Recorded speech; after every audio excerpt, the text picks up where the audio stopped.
I recently returned from a trip to Armenia where I was presenting at a 2-day conference. I had never been there and never met the people that had invited me. Yet, it was one of the most life-changing experiences that was beyond all expectations. People were so grateful for the fact that I had travelled all that way to share insights with them. They were some of the most hospitable people I have ever met, and I'll forever be thankful for that. Gandhi once said, "The best way to find yourself is to lose yourself in the service of others." In other words, placing the needs of others before your own is an important step on the journey of self-discovery. And that's the reason I do much of the work that I do, in order to serve others. And on today's podcast, we're going to explore this very topic and hear from a good friend of mine who's put voluntary generosity at the centre of everything he does.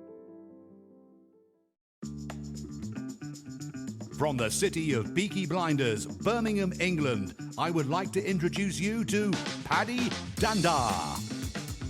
As the world becomes more automated and the robots take over, it's imperative that we build the right human skills for the future.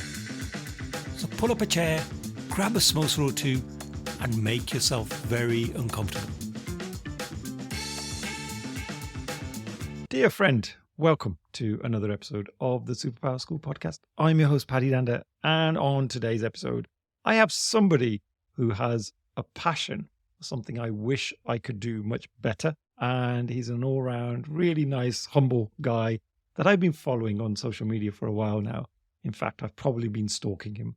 He is a sketchnoter and visual storyteller, and he wanted to learn all the languages in the world, but decided to learn to draw instead. I have the amazing Alejo Porras on the show. Sorry, Alejo, I've got your surname completely mispronounced, so just correct me on that. 10 push-ups, come on. No, man, thank you so much for having me here. It's a pleasure talking with you, and I'm glad we were able to connect. I look forward to this conversation. Oh, thank you. And how do we pronounce your surname properly, like if I was doing it right? Yeah, you have to think like you're making the car sound, like brr, so it's Porras. But I'm from Costa Rica, and the R's in Costa Rica is like instead of so Porras sounds fine, honestly. Yeah. Got it. Well, luckily I don't have to say your surname again on this episode, so it's going to be Alejo all the way. And Alejo, Yep. What superpower would you like to bring to this particular episode? I would love to bring my favorite superpower, which is volunteer generosity. And to kind of explain that, essentially, it's a fancy word for being helpful and being willingful and having a disposition to help other people and having that mindset that whatever you do, you want to, when you leave the room, to leave the room better than how you enter it. And it's something that I unconsciously applied through my life. I got good role models. I know I had the privilege of being in a context, in places in which that was fostered or that was like applauded, about like servant leadership and stuff like that were discussions that I heard very often. And funnily enough, it's just something that just became part of me. And then I realized it was also good for business. So it's become something that I think is very relevant for anybody who wants to just live a more exciting life, a more happy life, to be connected with other people. And in terms of business too, it's just something that will help you grow in a good way, not in a forced way. Oh, I love that. So in my religion, Sikhism, we have this word called Seva, and Seva is very much about that approach, which is you're selfless and you're helping others as often as you can. And it plays a massive role, like in our culture. For example, when we go to the temple, we have a community kitchen in every Sikh temple. So anyone off the street can come in and have curry. Oh no, what have I done? I've told the world you can have free curry from an Indian temple. My wife will get crazy about it. She's like, where is that place? And it's amazing to watch because people walk in and 1 minute they're talking away, socializing, and next minute they're washing the dishes. And it's just amazing how people just jump in and volunteer and they help. And that is a subject really close to my heart. So I'm really excited to hear how you've been using this. And what impact it's had in terms of you and the people that you've been engaging with. But before that, you mentioned you have your origins in Costa Rica. So I would love to know your background, like, because now you live in the States, if I am correct. So how did you get to the States and what was that journey like? I think it's been, how sometimes certain things in generations just kind of repeat by accident, or I don't know, by chance, or we kind of fall in that default. And what I mean by this is my mom is originally from Argentina. She lived most of her life in Bolivia. She went to study in Spain. There she met my dad, who was Costa Rican. They got married and they ended up going to Costa Rica. So I had this kind of already background of my mom, at least, she was an immigrant. So I kind of like grew up with understanding how immigrants navigate in a new country, And then when I was growing up, I was already grown up. I was in my 20s and I wanted to leave the country to study, to do a master's degree. And I always wanted to go out and explore the world and, study somewhere. And I felt like that was encouraged by my parents because they both did that. And the thing is that I didn't, put into the equation is that I happened to meet the love of my life while I was abroad. So I ended up staying here after coming to study. That's how I ended up here. And kind of that upbringing of learning about how hard it is sometimes, like, speaking from my mom, she studied something in Spain. And when she went to Costa Rica, she couldn't work on the thing that she had studied because she needed some papers to get in line. It took years for that to get in line, but she had to do something in the meantime. So I saw that struggle. I saw those hustles.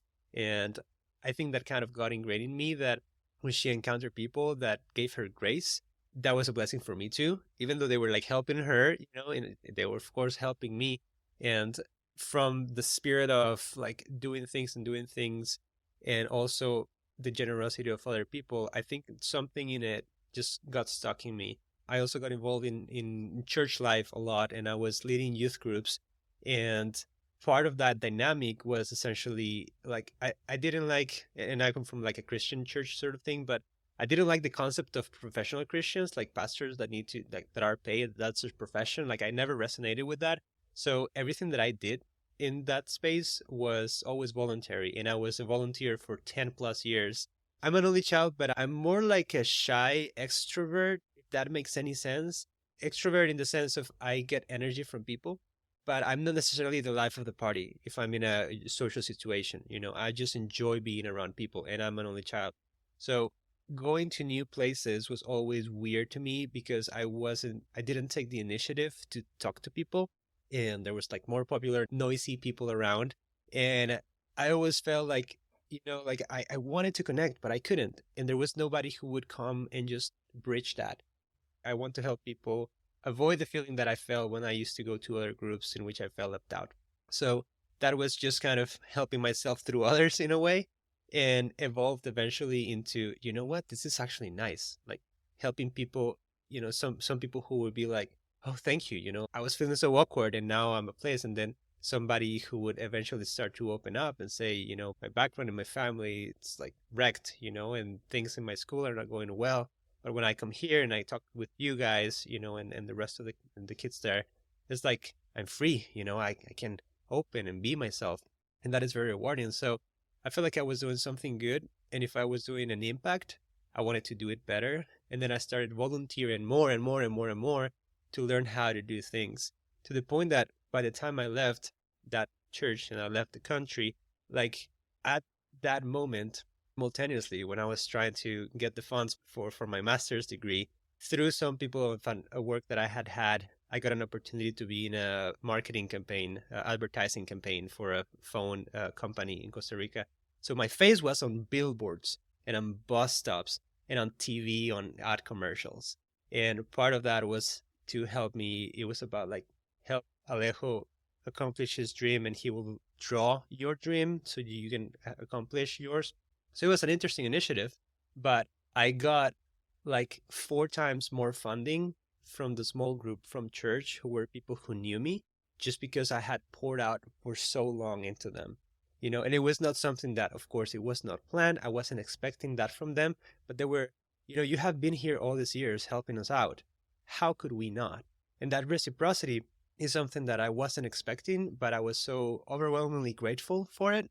And it all translates to the fact that I took the initiative to give, to be somebody who was helping others and be generous with my time, volunteering with my time. So after that, I realized, okay, I think the best way to get engaged in any situation is to volunteer and to give freely, to know that there's something that you can give. And when you give it freely, it doesn't matter what happens, it's going to be good. So I don't know. That was a long kind of story that went through my childhood, through my adolescent years, through my 20s, all the way to this year when I figure out if I start just doing things, it not only feels great, but also, people enjoy it and people give back in one way or another, which has helped me in the sketchnote part because I've been just doing sketchnotes for people that I admired. And I've sent them the sketchnotes like through mail and like send them a message. Hey, like I do this for a living, but I love your work. Please take this as a mark of how much I appreciate what you've done. They're like, man, thank you so much. Can I share it on my newsletter? Can I share it on LinkedIn? And then they ask me, how is that going? So that has been an amazing thing. My approach is to help, and then things kind of work out. Oh, that's amazing. And Alejo, I was connecting some dots for myself as you were talking that through. So I'm an only child as well, actually. So that kind of really resonated with me. High five. Hey, whoa. And it's quite interesting when I got married, because my wife is one of 5 siblings. And I remember in the early days, like as we'd got married, I used to go over to her parents' house and the house was full of kids. It was full of people. And I used to come back with a headache. Like I used to tell her, I said, how do you talk to so many people in one go? Because literally you're having one conversation and then you got someone else over here. And then you're having to focus on so many people, so many things going around. I used to be exhausted when I came home, and they used to always laugh about it. My family used to always laugh about it. So I totally get that. And you were there talking about how you recently helped other people and they have come back to you, and it's been really surprising, like the response, and it's really landed well. I mean, I'm just trying to think of someone at home who's perhaps self-employed or even at work, and they're thinking, well, how could I apply some of this into my routine on a day-to-day basis?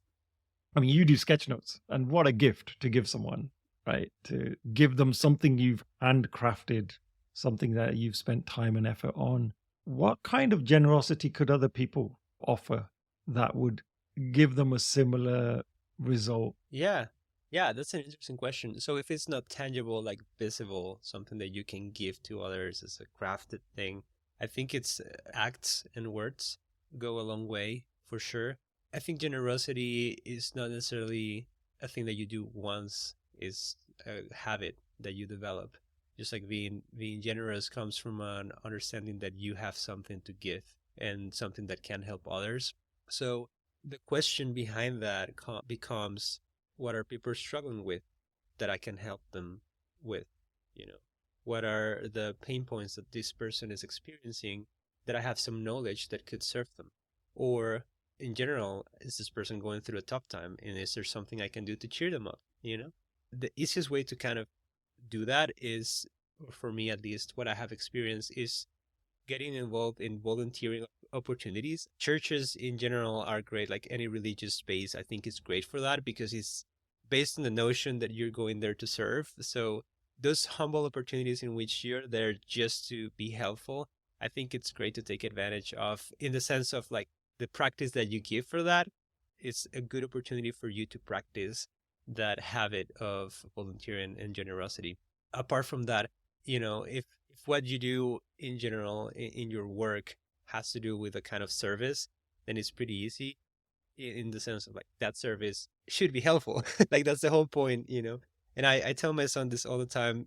If you want to, become a better person, or if you want to just even make money, then learn to be helpful. That is the basic skills that you need to understand to be able to move up in life. Because when you're helpful, then of course people are going to buy your product or going to buy your service. Otherwise, why would they not? They just buy things that are helpful for them. So helpful could be the product that you do, the service that you do, or the attitude that you bring. And I think that last one is probably most overlooked, but is the one that comes up strongly because it's a first impression. If you're coming with like, okay, I want to be helpful, I'm just gonna do this thing. That doesn't come like you're actually wanted to do the thing. But if you're happy about it, if you're excited about giving things, then people feel it. So bring the attitude of like, okay, what I'm giving is a gift. It's like Christmas. I'm just being Santa Claus here. I'm just giving things away to people, whether they've been good or bad. It doesn't matter. Just, take the thing. This is a gift for you. And I hope it helps you. I think that's a good attitude to just in general bring to any situation in life. Yeah, you reminded me of a guest I had a while back. He's an entrepreneur, and we were just talking off air about how he was looking to grow his community and he was finding it really difficult. And I said, "Oh, I do talks on communities." We talked for a while and he said, "Hey, would you mind coming and talking to some of my people at work and, sharing some of your insights?" I was like, "Yeah, of course." And he said, "So what are your fees?" And I was like, I really hadn't even thought about charging for this. This wasn't something I was going to charge for. This was just something I was happily able to do. And it was something I'm passionate about. But it's quite interesting how in the way we've been often programmed is if I do ask someone to come in and, provide their professional opinion on something, then we automatically assume we have to give them money. That's the thing that they want. And in many ways, there are people out there and we all need to be paid for our time. But it's just interesting the way people have been programmed. And that's the first thing that came to his mind was, how much do we pay you for this? That's funny. That's actually nice that they have kind of that, because I think it's considerate, if you ask somebody, hey, I know you're bringing something value, is there in a way that I can reward you? I think it's a good way to ask for things. Because what I've been thinking so far is volunteer generosity. So when you are volunteered, that doesn't work that well. It's like, hey, could you volunteer to help me out? It's like, no, I'm not volunteering. Like you're asking me necessarily, So my whole standpoint, and I'm glad that you brought this up because my whole standpoint is when you, from your own will, decide that you are going to give something and expect nothing in return, that is volunteer generosity. And I make that distinction because at least for illustrators, designers, creatives in general, there's a lot of like, oh, can you do this for me? And oh, how can you charge that much and all that? And like, oh, but this is for a nice cause or whatever, like, okay, but you're asking me for it, like, and then you're making me feel guilty because I don't want to do it or cannot do it for free. Like, I think that's kind of rude. If you appreciate somebody else's work, then, be prepared to some way compensate. And this goes back to also like, if they're giving you an opportunity, then be very clear about what it is. So say, for example, that, these people are giving you an opportunity. It's like, hey, Paddy, we don't have a budget for this. And I understand if that's a deal breaker for you, but there's something else that we would like to show our appreciation to you in this way. Or maybe would this be helpful to you? We can introduce you to some people, or like there's some people from your niche or the niche of your work that are going to be attending here and we can make you the connection, or like we can give you a gift basket or something like that, like something that shows that they are valuing your time, they're valuing your expertise. I think that is very prudent, and I think it's just nice manners, in general terms. Like recently I had never had this circumstance. I've heard it happens, but somebody, booked a call with me because wanted to do a project with me. And then we go through the whole thing, and then I tell, my fees for that. And it's just like, oh, that's a lot, for me. Okay, so what's your budget, See, I was thinking, maybe you will do it for me and I will just like publish it and you get the exposure. I was like, it's like, would you be willing to do that? And I was like, no. And, the interesting thing is like, I wasn't being confrontative. It was actually funny to me. But when I said no, a good response would have been if he said, well, what's another way that I can compensate for that? But he was like, oh, okay, and that was that. So that means that he just wanted to take advantage of the exposure that I have for something that he has and wanted to give nothing in return. Like didn't even know what was important for me. So I think if you're asking for somebody's volunteering, then you must do your homework and realize what is important for this person. Why can I offer them back? In that way, what you're approaching is your volunteer desire of helping them and then having an agreement of how can we both benefit from this interaction. And I saw a couple of your posts recently because you do these amazing sketch notes of talks, and the way that you visualize those talks, it's absolutely amazing. I love the way you create these little characters. They're really relatable and they're super fun. And you did some sketch notes recently of Chris Do, who's a very famous influencer, but also very famous in the creative world as well. And next day, I remember spotting it on Chris Do's LinkedIn, and he had the image that you'd created. And obviously, he hadn't commissioned you to create this visual, but then he had picked it up and kind of promoted it. And I just looked at all the comments. Yeah. That was phenomenal. I mean, how did that feel? And I'm just thinking about other creatives out there who are thinking, like, how do I get more exposure? Any tips for those folks? And to use some of your approaches would be really, really interesting to hear. Yeah. So that's interesting because when I transitioned out of my full-time job, I hired a coach to be like, okay, I'm, freelancing right now. What would be a good way to kind of start it? I had a rough plan, but, I needed some external perspective. And one of the things that she told me was, a lot of people, when they're in your position, the kind of work that they do cannot be seen. So it's harder for them because they have to find different kinds of proof to show that what they do works. But for you, you show it and it's evident right there and then that it works. So I think what you should do is just to do more of those and to do it from people that are the kind of people that you would like to do that sort of thing for. I remember at that point, somebody had texted me on Instagram say, hey, do you know Ali Abdal? I was like, no, who's that guy?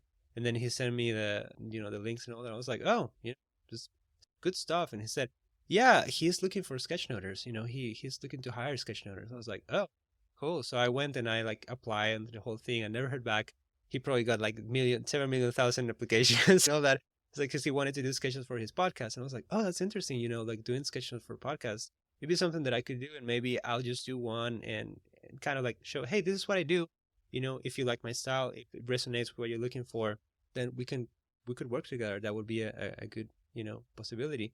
But then I thought, okay, I did one from a LinkedIn conversation, but I like doing live conversations. I doing webinars. Most of what I do is going to actual events and workshops and stuff like that. And then I found out this thing that LinkedIn does. They have conversations there on LinkedIn. And I saw that Chris Do was doing one. I was like, oh, perfect. I'll just do one of Chris Do and I will join that. But actually before that, just to kind of give some context, because I did encounter some, quote, luck. The first one that I did, the first of those sketches that I did was there was a free webinar that was being promoted on Instagram by Jamie Brindle. And I was like, yeah, I'm going to join. The things that he teaches, I love them. It's just helped my business a lot. And helps me understand the nuances of being a creative, doing business stuff. So I joined and I actually almost didn't. I almost missed it. It was in my calendar and I was about to just go to lunch or something. And I heard the ping. I was like, it starts in 5 minutes. Oh my gosh, should I join? Okay, let's do it. And he started talking and he had a PowerPoint there and it was, very basic. He's like, I haven't done PowerPoint since I was in college or something like that. So, but the content was really good. So I was like, you know what? I'm going to sketchnote this thing and going to send it to him and see what happens. It's like, hey, dude, I love your content. And I did it. I love your content. And I saw that you didn't have PowerPoints or anything like that. So, maybe that's something that you could use later, feel free. And I remember I posted before, because in every webinar, there's a Q&A at the end. And I finished it while the Q&A was happening. And I posted before his webinar was over. And he saw it and he was like, this is incredible. Dude, let's talk, So from that, I was like, okay, maybe I can join conversations and just send them as they're happening. And then that will create a reaction, hopefully, but also allow me to kind of connect with people that I've been eager to meet, because I've learned so much from them and we'll see what happens. And I did that with Christo because when I saw that they were LinkedIn Live, then I joined the LinkedIn Live and I did the same thing. They were talking and then they had a Q&A. While they were doing the Q&A, I finished it and I posted before that was over. And some people who were there saw it before him. I was like, wait, but we haven't finished. You already posted it. What is that? Did you do what happened? And then Chris saw it because I of course tagged him and he loves sketch notes. So that helps because I know that he has some friends that do sketch notes. We have a mutual friend. It's a long story. It's somebody that I also admire that I eventually reach out and it's like, hey, and now it's a good pal of mine. And shout out to Anthony Banks. And and then he is like, he loves sketch notes, so he appreciates that.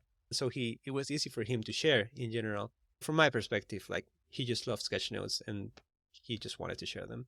But the thing is, like, the sketch note took off and I wasn't expecting that. I was just like, I just wanted to show it to Chris and see what he thinks about. Hopefully get into like a conversation DM and still like, hey, I would love to do this, more for you. I still would love to, eventually get hired by him and do the things. But for now, what I'm doing is I'm just showing him that I'm committed, that I love his content and that I want to show. And I've done a few for him, like 3 so far, just because I love what he does. And I feel like he has added so much value to my life. If I were to count all the things that I've learned from him with money, I think I owed him a lot of money. So my way of giving him the sketch notes is part of like trying to catch up with that and kind of making, helping out. Not that he necessarily needs my help because he doesn't, but I know that when I do those sketch notes, it does help his audience. So I do it as a way of like giving him back, and I like it. I'm going to keep doing it until I get like so busy that I cannot do like any, work of that kind, like free giving. In general, I would love to have time, for the rest of my life to carve those moments in which I can just do something for somebody for free. And right now it's Chris Do. I've done it with Jamie Brindle and with Rich Webster, and he kindly shared it on his newsletter too. So there's a few people who have noticed it, and that has been great. From now on, it's just, keep sharing it and hopefully keep from new voices that I can also resonate. But for now, I'll be just doing it from the people that have added, that I've been following for the longest time, and I've added a lot of value to my career. So yeah, that's kind of the approach. It's been really cool. Like the moment when I got the message from Chris Dow on LinkedIn, I was like, wait, what? So yeah, he's a nice guy also. Like, I think if there's a good example of somebody who gives, voluntarily gives, it's him. Like, he gives so much value. It's just incredible. And, he keeps doing it and his business keeps growing because of that mentality. Like, I give and I give and I give. Yeah, and there's almost a certain amount of karma as well. Like, I guess it depends if you're into your faith, but, not that you have to be heavily religious or anything, but it's just general human kind of values, isn't it? That if I do some good, hopefully I'll get some good luck in return. If I do bad things to people, then I'm probably going to get some bad luck. So it's that notion of be good and treat people like the way you would like to be treated, and then hopefully things will work out. I know some people that if they treated others as they would like to be treated, it would be awful, probably, because we can be very hard on ourselves. So if we were that hard with other people, that wouldn't be great. So I think it's actually kind of treating people how they would like to be treated is one, and another one, treating people in a way that can help them just in general. And that also comes back to love languages and stuff like that. Like, if I am a giver of like gifts and somebody just needs words of affirmation, I cannot successfully love this person if I love them as I love myself. I need to learn to love them in the way they will receive it in the best ways. But in general terms, what you talk about, karma and kind of like energy that you give, like when you give something good to other people, it will come back. It doesn't necessarily need to come back from those specific people, but it will come back. And sometimes the comeback is just the reassuring feeling that you have been doing something good, and that's it, and that's enough. I feel like for me, that is enough, and other things will appear, whether in the background things will be moving or not, but it's not given with that expectation. It's just like, I'm giving because it feels good, because it's the right thing to do. Thank you so much, Alejo. And in the spirit of giving, could you share some of your favorite resources that either have inspired you or that you would like to share? Yeah, actually funny, because what I mentioned just now, like the sketches that I've been doing are from people that I've been following for a while. So if you see the last sketch notes that I've done, that I posted, is like Chris Do and Ali Abdal. Well, Abdal was kind of recent, but Rich Webster and Jamie Brindle, Donald Miller, and Chris from Mother Wisdom Podcast. Forgot his last name. Rick Weeks, I think. Well, the Modern Wisdom Podcast, that guy. I'm enjoying that podcast a lot. It's very insightful. I love those conversations that they have.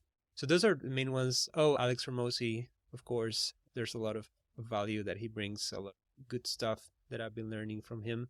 Who else? This guy, Paddy from the Superpowers podcast. Watch out for him. Yeah, don't trust him. Watch out, watch out. He's going places. Yeah, I think in that aspect of like, I love personal development. I love learning how to be better. I feel like life's too short to just be the same all the time. So those are the main, I think, resources and people that I follow and learn from. I need to make a better job at finding more diverse voices. They're all men, no? You mentioned a whole lot of guys there. Yeah. Yeah. I will tell you to, like my wife, but she's not on social media, and please don't follow her because that'll be creepy. And she prefers to be, anonymous in the whole World Wide Web. She's like the Banksy of the Alejo household. Yeah.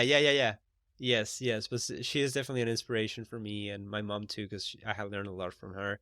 She is on social, but she's not active there. So yeah, same thing. Follow Alejo's mom on social media. Get her some more followers. Come on, we can do it. So yeah, I need to make a better job. It's just probably the algorithm that throws me those things, but I have to take my share of like, maybe I haven't been that intentionally active on that regard. There's a woman from Australia, Lauren Higgins, I think that's her name, that I've been following her too. And I like her podcast too. Forgot to mention because it's kind of like, it's not the one that I listen to the most. But yeah, there's one woman there. I need to find more women and more people from like more diverse backgrounds for sure. Oh, Yeah. nice. Thank you. So if you have any, then please let me know, because I do like to expand that. I mean, the stuff I listen to at the moment is probably quite creepy. I only told, I think, a couple of people in my close circle. Grant Wright is one of those who runs the Visual Jam with me, Yeah. who you know well, Alejo. Uh-huh. Okay, I'll reveal on air. So I like to really push the boundary on things sometimes, and I like to hear about the extremes in life because I think sometimes you get some really interesting insights. So I've been watching a lot of documentaries about cults and Oh, really? yeah, just the sort of journey that these people go on, like especially those cult leaders, and yeah, it's just fascinating. Fascinates me so much. I've been like watching all about the Jim Jones cult, and there's a few others out there as well. But just the way in which these people start off, and they are often seen as really good people. They start with good intention, and then some way along the line they kind of lose their way, and then it usually ends up tragically. But yeah, I'm fascinated by that whole kind of human behavior and the mindset of some of those people. So that's one thing I've been looking at. And then I've been watching a lot of stuff on drug lords and just that whole industry as well, just the drug business, how the entrepreneurial mindsets of some of these people have given them huge wealth. But then obviously there's a dark side of that as well. Not obviously drugs are bad. Do not ever do any drugs. But just the thinking behind it is just incredible. I find that fascinating. So probably not the answer that most people want to hear as in a resource. But I do agree with you though. Like, if we surround ourselves with the same resources all the time, like a similar way of thinking, then we get kind of programmed into that. And I sometimes just like to go completely off script and go, you know what? I want to hear about serial killers. I want to know like what the hell they think about and how that all happens. And then, it's just fascinating. How to recognize one when I yeah, see that's it. Yeah. That would be important to know. Yeah, I followed what you just said. It's not so related, but it's kind of related. I did follow one person. I'm not gonna say her name just in case because I don't know how this is gonna come up, but it was somebody that I honestly didn't like that much, on Instagram. But she had a mix of topics. Some of them sometimes were like politics, some of them had to do with marketing, some of them had to do with like coaching, and some of them had to do with like witchcraft. Like it was a mix of a lot of things. But I follow her because the way that she wrote things was so compelling. Like she's amazing at writing and telling stories. So I haven't been, keeping up with anything that she does right now because I'm like transitioning to other things. But it was a way for me to learn how to tell stories in a way that like she's passionate about this and she really believes in this. And there's some sort of logic in certain things that she does that I'd be like, yeah, that makes a lot of sense. Or yeah, I could subscribe to that, specific thing. I do know that, for algorithms and all that stuff, like we tend to just gravitate to the things that resonate the most with us. It's kind of who we are. So I like to think of maybe there's like seasonalities in our lives in which, like right now, in my case, I'm in a season in which my focus is to make my business thrive. I'm focusing on working, less hours because I want to spend time with my family and quality time with the family and making the most money I can do with those few hours. So I'm learning all about how to structure that kind of small business thing and like scale it. And that's the thing that I need to do right now. And that's what I listen to the most and like almost compulsively because, you hear a podcast or you read a book and then in a day you kind of forgot. A lot of it's in the subconscious. I strongly believe that learning of any sort is an act of repetition. So the more you repeat those lessons to you, the more they stick. And that's why I keep learning and reading and reading and reading the same kind of things over and over again. So I've been in that journey of like personal development, like in my 20s of how to be a good leader, how to be a good communicator, then got into a period of like how do I become a great artist, not just a good one, but a great artist and learning my craft and like being very, again, kind of compulsively practicing, just like doing it every day and doing it all the time, trying to find new ways to do things, like excel at that. And now I feel like I'm in a good place with my craft, in which it's not that I'm not learning anymore. I keep learning, but becoming really good at my craft is not my main focus right now because I'm already in a good level. And I know also that from a business perspective, you don't need to be the best. You need to be good. You need to provide the service that you provide and be helpful with that service. And that is enough because I know that there's people who might not have the same drawing capacity that I have, but they're great with something else and they're probably making more money than I am. So it's not just about the craft. It's also about all the sort of things that I'm still learning about so that I can grow my business. So I see that as seasons. I don't know what the next season will be. Maybe I'll just go and, become a real estate person and just have a bunch of hotels. I don't know, or just like open a restaurant. But whatever that season brings, I feel like it's going to be something that if I've realized or if you realize something about myself is that when I'm up to something, I'm up to something, and it's not that I'm hyper focused. It's just that I'm obsessive, because I do have distractions, but I am obsessed about keep reading and keep learning and keep improving on that area. So yeah, seasons are good. I think it's fine to know that we are in an eternal state of change in which we are becoming better versions of ourselves. I love the way you said you just need to be good enough. You don't need to be the best because actually the effort to become the best is going to be huge. And actually the amount that you're going to improve is probably going to be small. And is it really worth putting all that effort into that? So that's really interesting. I have a dream one day when the robots have taken over and, we're no longer really needed. I've been talking again to Grant. Grant hears all my crazy ideas. And I was saying, I think we need to start a cult and it'll be the Doodle cult. And we just need to find a place in the jungle somewhere where our whole kind of ethos will be, we be creative all day, we draw all day. So if you're in, let me know. Alejo, I'll send you the invite when that day comes. We're still looking for a leader for the cult because we need like a guru type figure or like a rock star type figure. Do you know James Durno, the guy in South Africa? I don't know if you've come across him. Yes. You know James, right? Yeah. I mean, I don't know him. I've seen his work, but yeah. James is like the perfect image for me. He's got the long hair. He's got the mysterious look. I've always said, he looks like a master Jedi. Yeah, I've always said James should be our cult leader for the Doodle cult. But hey, that's sometime in the future. I'll give you the invite once we're up and running. You're doing the research still to learn how to do it properly. That's what you're up to. I see that. That's my master plan. There we go. But actually, before we finish up, I'm going to ask you my favorite question, which is, if I could give you the superpower to ban one thing in the world of work, what would that be? Selfishness. The world of work, I think, has gotten a bad rep for many people. Like, so many people see work as pain. So many people see work as, like slavery. So many people see work as a bunch of greedy white guys that are trying to conquer the world. Because in truth, there's some of that. But work is a good thing. Like, my perspective on work is life is hard and work is what we do to keep living. So work is good.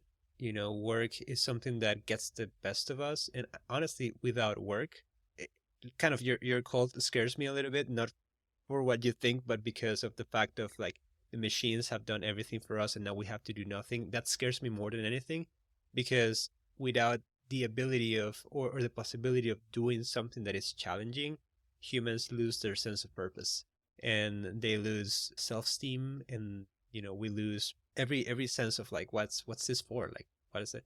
When we accomplish something that is challenging, it gives us a sense of worth, like we realize that we can do stuff. But that's deviating a little bit. Like selfishness in the word of work is just essentially somebody feeling like the purpose of work is to get everybody to serve me and to make me rich and to make my popularity grow, and like me. And there's some personalities that are like that for sure, but that's not how it should be from my perspective. I think work should be something that should be approached as a service. We work because we have something to offer to other people that they cannot do for themselves, or they have other things that they can do for others, so they don't have time to do this other thing, so I'm going to do it for them. It's a service. For me, it should always be a mentality of how can I help people, not how can they help me. And if I had a superpower and I could eradicate selfishness, I think the world, this probably sounds very idealistic, but I think the world could be a better place. Maybe the resources would be better scattered, and not like a few people holding a lot of money and other people maybe not so much, or not having opportunities, to do work that is well rewarded or well compensated. So yeah, I think that would be my answer, no doubt. Oh, I love it. So President Biden, if you're listening, my friend, just for one day, let's eradicate selfishness and see how it goes. Give us 24 hours and then we'll see the results. And if it's positive, then let's stick to it. Otherwise, we'll go back to the crazy world we live in today. Alejo, it's been such a pleasure. But before we wrap up, how can people get in touch with you and give us ways in which we can contact you and find out more about the great work you're doing? Sure thing. If you're still awake, listen to this podcast, then feel free to contact me on Instagram. I'm on Instagram as Alejo Porras Art, A-R-T, and on LinkedIn as well. Caveat though, if you send me a request on LinkedIn and you don't send me a message, I won't approve it, because there's a lot of people, like I have like 200 already requests there. And I'm not saying this to boast, it's just like, it kind of annoys me. A lot of people that I don't know suddenly want to connect with me and I don't know why. It's weird. So if you want to connect in LinkedIn, please tell me why. And please approach it with that same understanding of like, what are you bringing to the table? Otherwise, you can follow me there and engage on the comments and all that. And I'll be happy to engage in a conversation too. You can also visit my website. And I have a newsletter, which is called Fresh Ideas. It goes out every Monday, every week, most of them. Like I only have failed twice, one because I was sick and the other one because I was on vacation.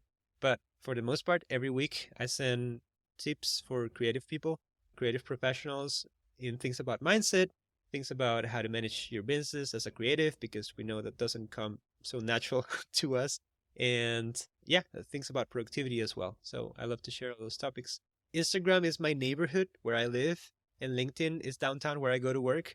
So if you see it from that perspective, like the approach that I have on LinkedIn is like, I like to meet people, but always it's like, how can we benefit each other by doing business together? That's kind of like the approach that I have on LinkedIn right now. Like I love to meet people and see what they're doing and see how I can help them in business. I'm very like focused on that for LinkedIn. If you just want to hang out and like chat and all that, then just come to Instagram and that's the place for that. So long answer, but those 3 places or 4, I'd say, that's where you can find me. Or you can find me in Atlanta, Georgia. If you ever come here, then just let me know and then we can hang out. Oh, awesome. No, I love the way you put that, actually. Yeah. So Instagram's kind of your neighborhood and LinkedIn's downtown where you go to work. And that's a great way of looking at it. I think often we aren't always clear about the purpose of each of these social media platforms. And I think once you get that straight for yourself, then it's always good to then focus on that way. And please do subscribe to Alejo's newsletter. I'm subscribed and I always look forward to seeing your email on a Monday. Oh, cool. Thanks, man. So, folks, we're at the end of the episode, and I just want to thank Alejo for his amazing advice. I have to say, this has been one of the most human conversations I've had on the podcast, because normally I have guests who are putting forward their insights and advice on specialisms, and it's very kind of businessy, very focused on some of that academic insight, whereas this has been very human. And I think I could definitely have got to know the other side of you, Alejo, which is beyond the visuals, and you as a person. So yeah, I really appreciate you spending the time today. Oh, thank you. I'm glad it was enjoyable too. I'm glad my story didn't bore you. No, definitely not. And be sure to watch out for the doodle cult one day, and we will rock the world with that. So yeah. Cool stuff. It's the end of another episode. Thank you so much for listening. Please do connect with me via LinkedIn and drop me a message and let me know your favorite takeaways from the episode. Also, don't forget to subscribe to the Superpower School newsletter so that you can be notified of all future episodes. Simply visit the website www.superpowers.school. Thank you once again.